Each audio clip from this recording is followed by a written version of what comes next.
Hey everybody, and welcome back to Newegg TV. I'm Steve, and today I'm going to do an overview on this Netgear product. This is an N300 travel router. It's called the Trek. Alright, so a quick look at the front of the box. As you can see, the Trek is a travel router, but more importantly, it also has some other functionality built in. It's also a range extender, as well as it can act as a basic router, and there's some advantages to that, as well as it being a Wi-Fi bridge as well. So a couple different modes this particular router can be in, but I want to show you some of the security features here on the side. I'm just going to spin that around so you guys can take a close look at it. So security in general, it's got WPS if that's what you're into. You could use that to get things connected, as well as having firewall protection. It's got SPI as well as NAT firewall built in. NAT's kind of just going to help you out as any basic firewall or router can do.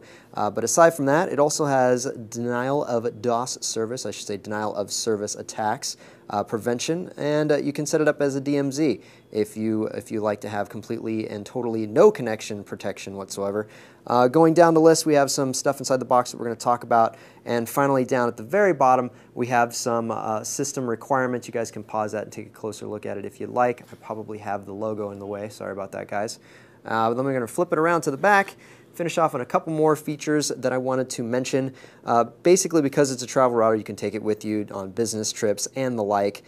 There's going to be the ability to connect into Wi-Fi hotspots, as well as create your own Wi-Fi hotspot. But let's go ahead and open up the box and take a closer look. There's only really two accessories that comes in the box, guys. One is this micro USB to USB cable. You're going to use this to power the device. You can use it to power it via a computer. Obviously, there's also an outlet that comes built into it, but I'll show you that in just a moment.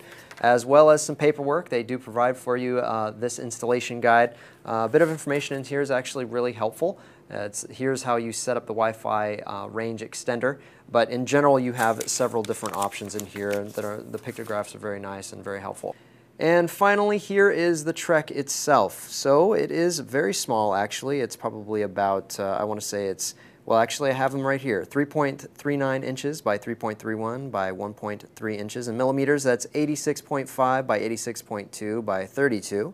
The weight of this device is about 161 grams, or 0.355 pounds, although I've never measured anything in 0.3 of a pound before. All the same, here it is, and it's got sort of a matte black finish here to the actual router itself. The antenna side, which is also doubles as a cover, is slightly glossy, I should say very glossy black, and you can rotate this antenna into 3 different positions, although this is probably the one that's going to give you the best possible connection, and then back down to the left side at 90 degrees.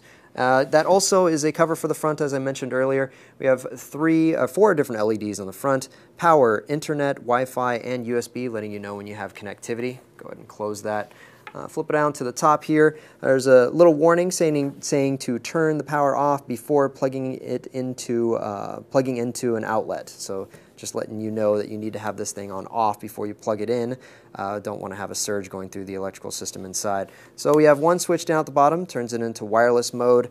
Off obviously is the default in the center, and then wired. Therefore it can get connected with an Ethernet cable, which I will show you guys in just one moment. Let me rip off some more of that plastic. Stuck to my fingers. Here's the actual outlet plug itself for an AC connection in the States. So it looks like this is probably removable, but you'd probably purchase one that actually had the proper outlet plug in the area that you live. Underneath that, I should say, there is a sticker giving you a bit more information. It's pretty tough to see, but all the basic information is there. If you wanted to get connected into this router, you just got to go to www.routerlogin.net and make sure that you have admin as the admin name, as well as password as the password. Also, you're going to want to make sure that your DNS is set to get it directly from DHCP. If you have that set to anything else, then that routerlogin.net is likely not to work. Specific model number is shown here. That is PR2000. Moving right along, we do have the serial number here, as well as the MAC address in case you want to set that up to something very specific on your network. You're going to need that MAC address. SSID information's here, as well as the default password. Underneath that, we have a micro USB port, and that's going to be used to plug in this particular router to give it power from a computer if you don't intend on giving it power from an outlet. So moving along to another side, at the bottom it looks like here, there is a reset button here, resetting this router back to its original default configuration. Then we have a a LAN connection, or it could be WAN depending on how you set this router up. WAN side, obviously, it would go from here out to either another router or to your cable modem or something like that. The LAN side, that's where you're going to connect your computer in, and that's the one you're going to have to use when you actually access this particular router and do the administration of it. A USB port here, keeping that in mind that you're going to need to plug in, or you might need to plug in other devices to it, and it'll actually provide power for those devices while it's connected via the AC plug. Almost forgot to mention too that these are both 10 100 megabit per second Ethernet ports, so keep that in mind. They're not gigabit, but that's okay. You should get plenty of throughput. Also, it's N300, so you shouldn't need gigabit anyways.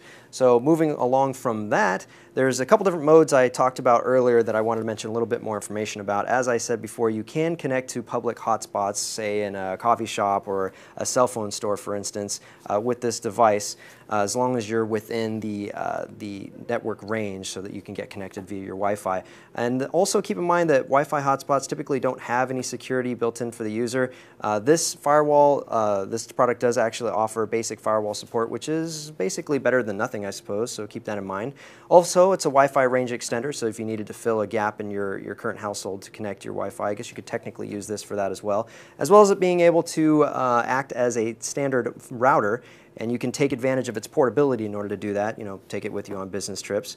Last but not least, it's also capable of acting as a Wi-Fi bridge, which can potentially make Ethernet-only devices work as a Wi-Fi connection as long as you're within range to your Wi-Fi router or the Wi-Fi router you want to get connected to.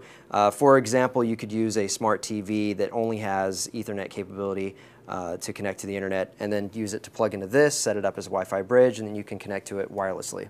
All right, ladies and gentlemen, that is going to wrap up this overview of the Trek from Netgear. If you guys liked what you saw today, don't forget to click the like button, and if you haven't already done so, click subscribe to any of our various YouTube channels, and we will see you guys very soon.